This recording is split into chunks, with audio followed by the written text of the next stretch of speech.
Hafide and welcome to Weekend Edition. Glad you could join us.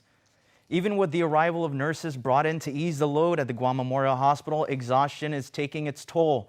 The influx of patients and the long hours are leaving some nurses completely drained. GMH Administrator Lillian Posadas. They're getting sick. They're working a lot of hours. So they're tired, they're getting sick. And so both the GMH nursing staff and some of the staffing solutions staff who are here, they're getting tired and they're getting sick. So that's why there's all that call-ins. And, when they do call in, we adjust again the schedule to make sure we cover the areas. They're tired, they're overworked. A few have, have tested positive, but majority of them have been cleared and have come back to work. According to Posadas, for the staff well enough to push forward despite the overwhelming working conditions, lodging is made available and will remain available until the end of the year. The medical staff lodging, right. Yes, yeah. We have that available still, and we've been given the extension to the end of December. Okay. So that yes, that is available, and it is being fully occupied by our medical staff.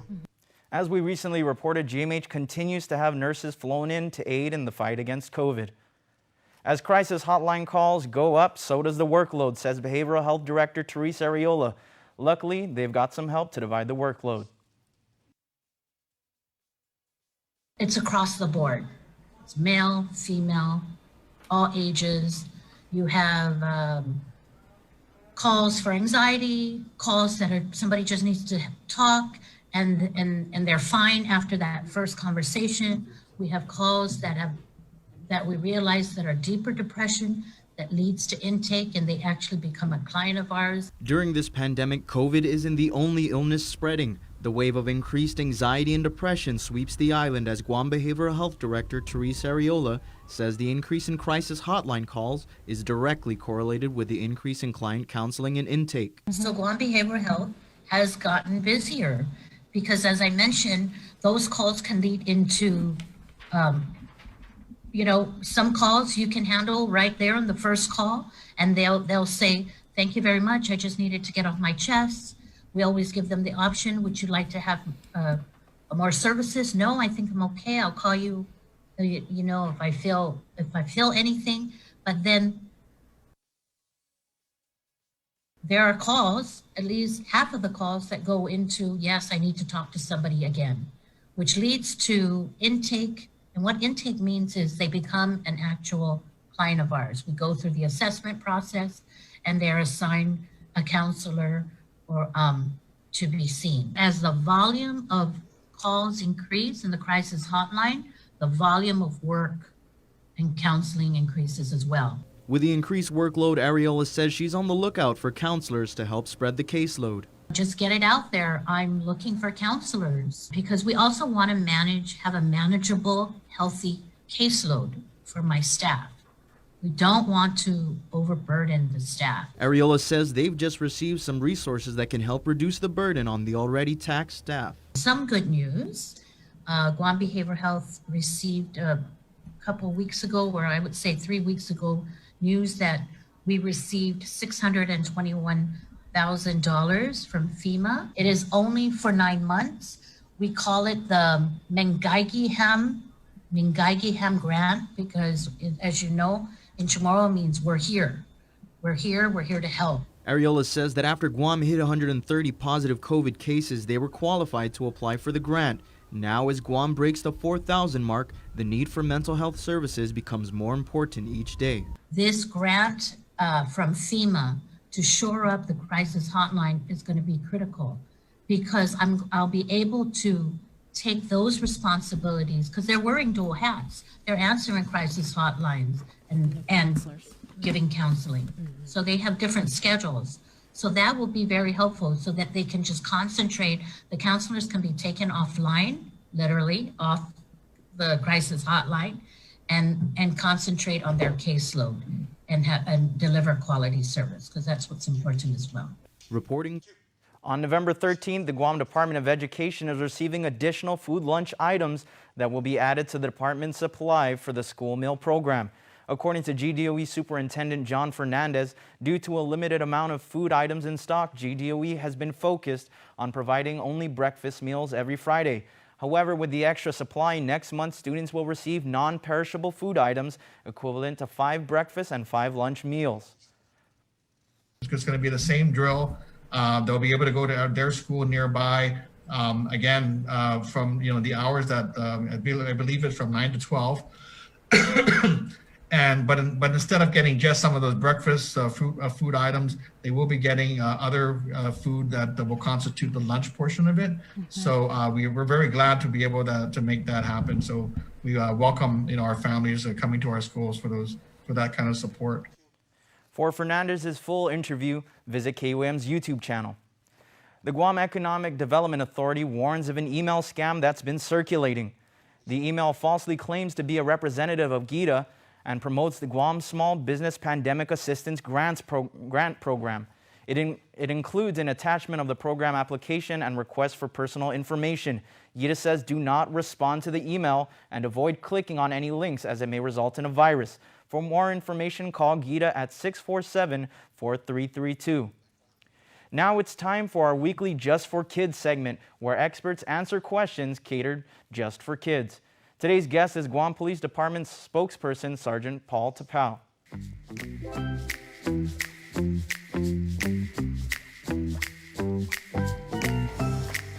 Hi, my name is Michael Paul Villagomez, and I am 11 years old, and I go to St. Paul Christian School.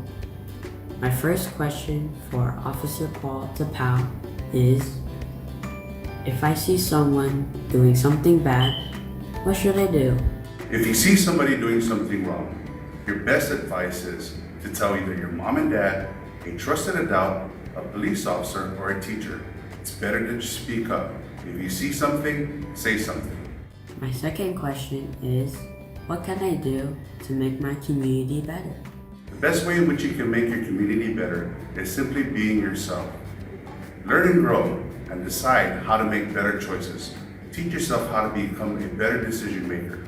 Rather than being a bystander, be an upstander. Stand up to those who are bullied and people who need help. Be that upstander. My third question is, why did you become a police officer? I became a police officer because I wanted to help people. I chose this profession because I knew that I could make a difference in people's lives. This is not just a job anymore, it's a career and my true profession. Thank you, Officer Tapao, and have a great weekend.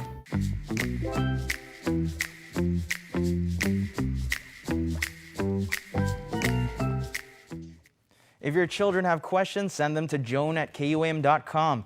Please make sure to include in your video clip your name, age, and of course your question, and we'll make sure to get them answered. Stay tuned. Next on Weekend Edition, we have Trend Spotting, and still to come, Sports with Dave Delgado. Get up-to-the-minute news, plus access to alerts, streaming radio, promotions, and more on your mobile device by downloading the KUAM News mobile app, available at the App Store now.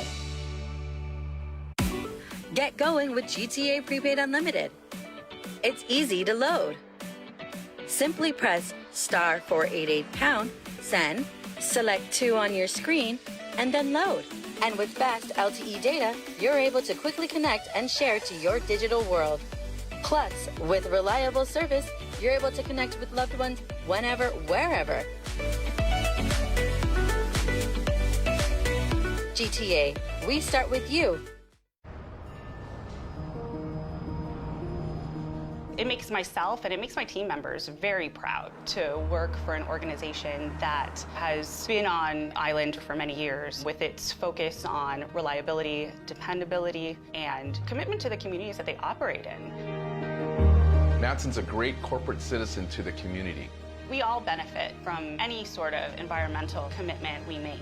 One of the ways that we do that is with our Adahi Utano program. There's action behind it, and so action breeds commitment. With the Kaimana Gila coming to Guam, this brings a new age and modernization to the island. It's exciting for me because it's a brand new ship and we can carry more freight into the islands. It just shows growth for Guam and Micronesia. Matson would be nothing without its customers, and we hope to continue to serve you for decades to come. Thank you for the opportunity to present myself as a candidate for Congress. To Mr. St. Nicholas and Mr. Underwood, thank you both for your service and a spirited campaign. For those of you who have yet to go to the polls and you're not afraid of change, let's write the next chapter of the Guam story, one of recovery and long-term prosperity. I humbly ask for your vote. Win or lose, I'm here for you. I'm Will Castro. I approve this message.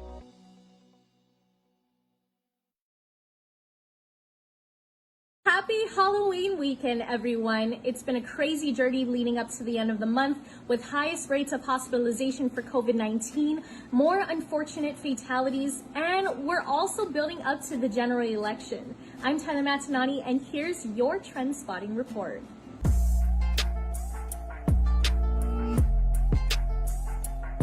We're kicking it off with the coronavirus. Since our last report, there have been 9 deaths, 9 COVID-19 related deaths, pushing the death count from 69 to 78.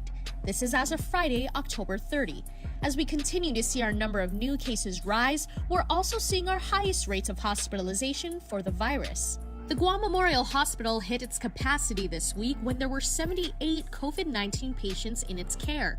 It's prompted hospital officials to work on shifting patients and resources, even adding tents outside to help accommodate the influx. Again, GMH Administrator Lillian Posadas expressed how the influx has overwhelmed her staff. I don't know how else to get the message across to the people. Poor people, they do what they want to do, even though we try and tell them, what really is best and what can help the community. We just have to continue repeating it and telling people, wear your mask and, do the social distancing. Here are some comments. On Facebook, Leonessa Beneventi says, "Girl, you got me crying. It's very true we do this work because we are compassionate. I'm sorry that our government leaders aren't working hard to make our hospital bigger for more rooms. We all knew that you guys busted your hardest during this pandemic, and our staff in DPHSS feel for all of you as well. Thank you." March Pangolinan says, "God's blessing to you all. Thank you for your dedication and support for the people of Guam and the neighboring islands. May we see the light at the end of the tunnel with this horrible pandemic. Safe travels to the nurses returning home." Josie Akfaji says, "Bless those who work in the hospital of Guam. My deepest sincere respect to each and every employee. Stay safe." We're going to dip out of the COVID realm just for a second to talk about the general elections happening on November 2nd. Perhaps the most contentious race this election is for the Guam delegate seat. Our current Congressman Michael St. Nicholas is running again, and he's up against 2 challengers, former delegate Robert Underwood, also a Democrat, and Republican Senator Will Castro. We took a poll and asked who you thought would win. The results, Underwood with 38% of our votes, beating out St. Nicholas, who garnered 32%, while Castro wasn't far behind with our 30%. Speaking of the Guam delegate, Congressman St. Nicholas was making his own headlines late this week when he announced on social media he voluntarily went into a government isolation facility after being diagnosed with viral pneumonia. On Facebook, St. Nicholas posted, quote, "While still negative, we don't want to take any chances among the public with these symptoms," unquote. Beyond his health, concerns were growing on how St. Nicholas entered the facility without testing positive for the virus. On Friday morning, he called into the link to clear things up, but he was no longer at the Bayview Hotel. Instead, he was in a hospital bed in a hospital gown at the Guam Memorial Hospital. St. Nicholas told Sabrina and Chris his doctor diagnosed him as a clinical COVID case. According to the hospital on Friday morning, St. Nicholas was there as a PUI, or person under investigation. And in a non-COVID related story, Pope Francis got the world talking when his comments from a documentary revealed his support of civil unions. It prompted a response from Archbishop Michael Burns, who emphasized the Pope's words were not quite official. But what was official was a meet between the church leader and a devout Catholic who also identifies as a member of the LGBTQ community. On the link, Burns spoke with Glenn Lujan, who described the challenges LGBTQ faithful face as a battle. He invited Burns to get to know him and others like him who love and serve the church despite not always being accepted. We're trying to live our best to live the gospel, and I hear you with the teachings, but there's that one itty bitty part, because we are in the same same sex relationship, but everything else, we're living by it. It's just that one part, that one clause. Well, sin is sin, and there are some sins that are mortal, and God can forgive that. Here's what you shared with us. On Facebook, Kautai Natongo says, "This is progress. I'm thankful that it's being talked about." Adrian Benedict says, "Yes to gender equality, no to discrimination. Defend human rights, promote social justice." And Jeanette Tatautel says, "They deserve to be happy. Be their rainbow of hope. They need all the support they could receive. Faith is pivotal in daily practice. Embrace them." Hopefully the weather didn't spoil your weekend plans too much, but remember, we still need to keep each other safe by staying at home when we can. Remember to keep a space between you and the next person, and always wear your mask with others. Until next time, adios.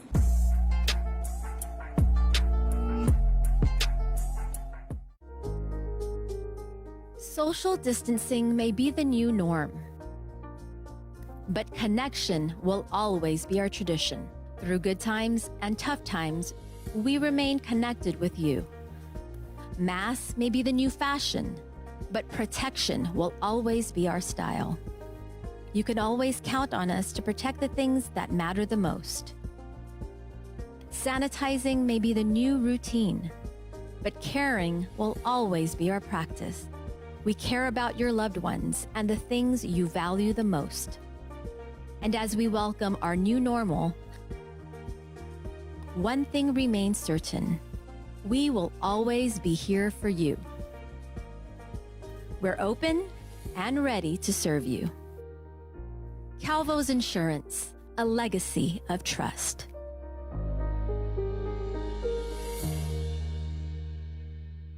Hafide Guam, this is Telo Tairiwi. Fighting for you has been my honor, regardless of the politics and the challenges we faced. I've worked hard every day to improve GMH facilities, fund security cameras for public safety, support road repairs, and call out legislation and decisions that break the people's trust in government. The fight for these priorities isn't over. It's just begun. I'm Telo Tairiwi. I approve this message and humbly ask for your vote. Situs Masing, maraming salamat po. Thank you, Guam. I think this particular election is very critical, and more critical than previous because of the fact that we've never experienced a pandemic like this magnitude before. As an island, as the nation, or the world in itself, everyone should exercise their right to vote, because I don't believe our voices are truly being heard. I'm the Sales and Marketing Director of Guam Copier, and we stand with Action Pat.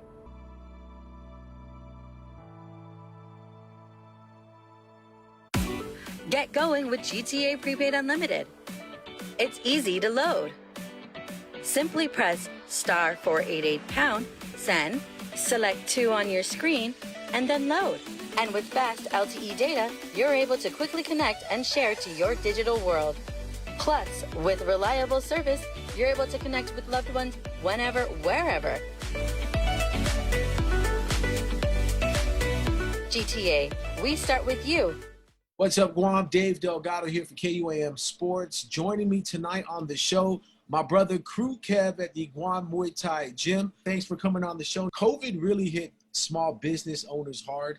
And before the pandemic, what was the gym flow like as far as classes and training sessions? Man, before COVID, we were doing pretty good. We have a lot of regulars. We have a lot of people that just drop in and train. And it was good. It was good. It was good. It was good energy. We had a lot of people. We're a Muay Thai gym first and foremost. So majority of our classes are Muay Thai classes. But, we also offer conditioning with Coach Melker Antolin. It's called Fight Fit. We have a boxing coach, John Edwards. We have Bella Jones. She does a conditioning class. And then we have a yoga class with Jelena Santos. So, our class, and with the Muay Thai, it's also adults and kids. So, we got a big range of people that come in here. You reinvested in the community with gym upgrades, equipment, and just stuff to get, the members and get them into the flow of things. We're a small business, right? So it's just myself and my wife that own this. So, we do invest. We invested pads. We upgraded the ring. heavy bags, and we do it little at a time when we can. But yeah, definitely before the pandemic, we were already starting to just upgrade things, make the experience better for our members. And so when the pandemic hit, that was actually a time when we actually did a lot of the actual upgrading and renovating, you could say. And when the first lockdown went into effect, things got shut down. How were you able to stay in contact with your gym members? And did you offer them some of the equipment to take home and so they can use and stay active during the lockdown? I saw a lot of the other gyms doing like online Zoom classes and stuff like that. And for us, I didn't really go that route, offering online classes, but I did have a few members just hit me up personally asking to borrow gear, pads, and we would lend some stuff out. I even had some of the parents contact me, just, letting me know that their kids were just getting restless and stuff. So I even sent some home videos direct, just to the people, just to those parents. So like giving the kids a little workout. Yeah, so there were a couple students who were like, man, coach, what can I do? And I gave them a little regimen, so something they could do at home. But yeah, we didn't do the whole online thing. It was just more personal. It was just kind of reaching out to people individually. The gym has put out a lot of fighters. Have those fighters from the gym been itching to get back and contacting you to say, can we get some work in? The Jones brothers, Trev and Ty, Alex Castro, we get a couple of the boys. A lot of these dudes are dudes who've been who I've been a part of the team since day one, coming back home to Guam. So aside from training, we're all friends anyways. But yeah, man, I make time to work with them. And then with the fighters, my passion really though is building up these amateurs. These youngins, these dudes who come in raw. They have no fight experience, and building them up, whether they continue to train and compete, or if it just improves their life, gives them self-confidence, puffs their chest out just a little bit, but still humble, so that's what I love to do, man. I love seeing that change in these kids and these young dudes, man. Well, Trev, big UFC debut win. You've been with him since his journey, throughout his journey. And how fulfilling was that for you to see him get that first win in the UFC, something he's been grinding for and putting in that work for? So with Trev, bro, he's always been hungry. He's a hungry dude, and he's an athlete. So like, even before this big fight, he knew he was going to be in the UFC. He just knew it, and just watching that fight, and even before he left, we were training. I had him here. He was here. He was training with, because he trains with us. He trains with Vida. He was training right, but that week before he left, it got pretty crazy, with COVID, and I couldn't really work with him like that last week. And he took that fight on short notice. You know what I'm saying? And man, yeah, it was good, man. It was good to see him reach that goal, man. Because he worked hard for it. He's still working hard. The dude works hard, bro. For you, it's more than just a gym. It's culture and somewhat spiritual when you talk about Muay Thai. I always tell people when they ask what is Muay Thai, and Muay Thai is Thai boxing, but it's just deeper than that. It's part of the Thai people's culture, and I mean their culture is in the name of the sport, right? Muay Thai. So the way I was taught by a tradition, my teacher was from Thailand, and he relocated to the U.S. And there's so many traditions and aspects that are fused into the sport. To me, if you don't give respect to those things, then you're not really doing Muay Thai, And as for the spiritual aspect, just like any martial art, any true martial art, there is a spiritual aspect to it. It's not just about the violence. It's not just about the fighting. It's part of it is improving yourself as a person. You know what I mean? Being a good person, You know, just because I tell these young kids, when you learn how to fight, as you learn how to fight, you start to realize that you don't need to fight. You know what I'm saying? It's a little more of that self-confidence that, you know, you don't need to prove yourself. You prove yourself every day in the gym or the dojo or the wherever you're training at, you know what I mean? So yeah, you know, I try to uphold the traditions and the culture of the sport. As far as religion, I don't preach religion to the students. Spirituality to me is different. You know, you can be spiritual, but you don't have to be super religious. You know, you don't have to follow one religion, but you can be spiritual in a sense where, you know, you can be mindful. You can be mindful of your actions. You can respect other people, have respect for yourself, you know, take care of yourself. Then you can help others. I live it. So, you know, if they ask me questions, I just try to share what, you know, how I live, you know, my ideals and stuff like that.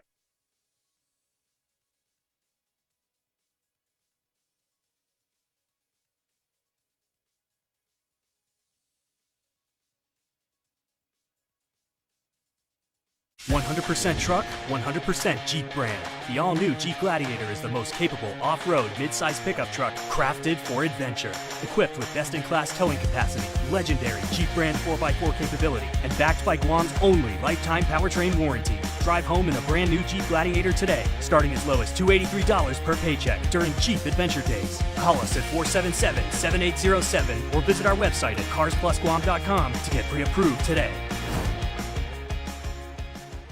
Guam's auto appearance specialist, Elegant Reflections, has been providing the automotive industry with professional detailing and car care products at its highest quality, from complete detailing, full interior detailing, exterior detailing, headlamp restoration, hand washing, seat and carpet shampoo, engine degreasing, undercarriage cleaning, paint sealant, fabric protection, paint oxidation removal, and so much more. Visit us at our new location. Call 646-5555 for an appointment. Elegant Reflections, Guam's auto appearance specialist, over 20 years of experience. Thank you for the opportunity to present myself as a candidate for Congress.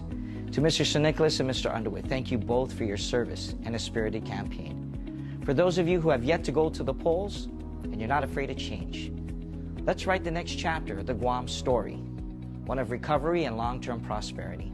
I humbly ask for your vote. Win or lose, I'm here for you. I'm Will Castro. I approve this message.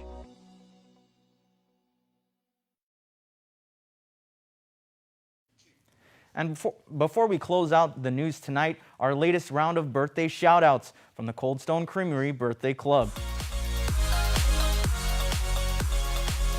Weekend birthdays are always a good time, so born on Halloween, happy birthday on October 31st, Saturday, to Marie Antoinette Sablan Salas. Happy birthday to you from your Gecko family. May this day be full of joy and happiness. You and others keep our Gecko family active and focused. Awesome. Megan Louise Santos, happy birthday and a happy Halloween, Meg. Wishing you all the best on your birthday and always. We love you more than all the stars in the universe. Love your family and friends who are thinking of you today and forever. Carter John Tatao, happy birthday to you. Hope you have a spooktacular birthday and happy Halloween. Love the LJs and Tatao familia. Davey Arceo Cruz, happy birthday to Davey, our handsome young man. Thank you for always supporting our family and being mommy's biggest helper. God bless you on your special day. We love you, says your family. That's an awesome shout out. Good job. And Rosalie Cepeda, happy All Hallows birthday, Rosalie. The broom has a few more miles on it, but you're still riding high.